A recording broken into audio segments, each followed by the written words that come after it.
नमस्कार शेतकरी मित्रांनो, आपण आज तुम्हाला हा व्हिडिओ दाखवणार की हे जे माझ्या डोक्याच्या वरती पराठी मी समजा 5.5 पावणे 6 फुटाचा, त्यानंतर 7 फूट पराठी आहे. पण आपण जुन्या काळात काय करत होतो, पराठीला पाळून टाकत होतो आणि तिला जाळून टाकत होतो, पण त्याचा कुठल्याही प्रकारचा सेंद्रिय गर्भ आपल्याला शेतीला मिळत नव्हता. मित्रांनो, जुन्या काळात ढोरं ढारं फटल्यात होते, त्याचं शेणखत होतं. पण आता रासायनिक खतामुळे शेती हे निष्कृत दर्जाची होते. ती पराठी जर आपण दाबली तर त्याचं सेंद्रिय खत होते. असंच एक नवीन इन्स्ट्रुमेंट आलेला आहे, पराठी कटर पूर्ण फुटी करते. आपण पाहू शकता,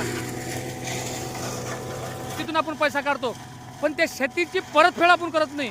मग माझं असं म्हणणं आहे की समजा कटरने जर एवढी मोठी पराठी सध्या आपण पाहून राहिले, हे जर पराठी कटून त्याचं पूर्ण सेंद्रिय खत आपल्या शेतीमध्ये तर तयार होत असेल आणि खर्च किती लागतो, 1200 रुपये एकर.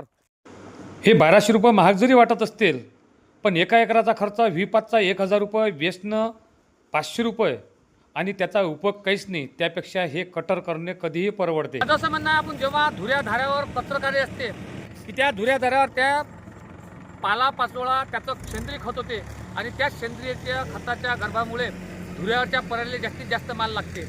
मग अशा वेळेस आपण एकच काम करायचं, महागला जरी पडत असेल पण आपण हे नवीन इन्स्ट्रुमेंट आहे, कुठे जास्त होते नाहीतरी आपण नांगरटी व्हीपास मारतो.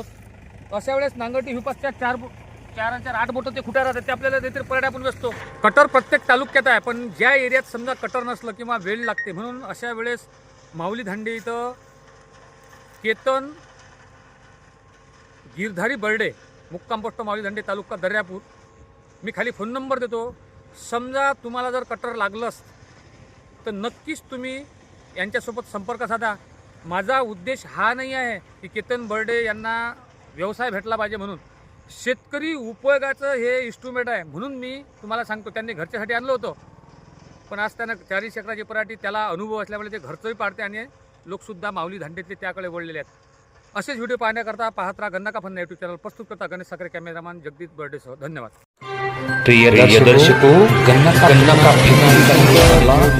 लाइक सब्सक्राइब शेयर करना विसरू नका.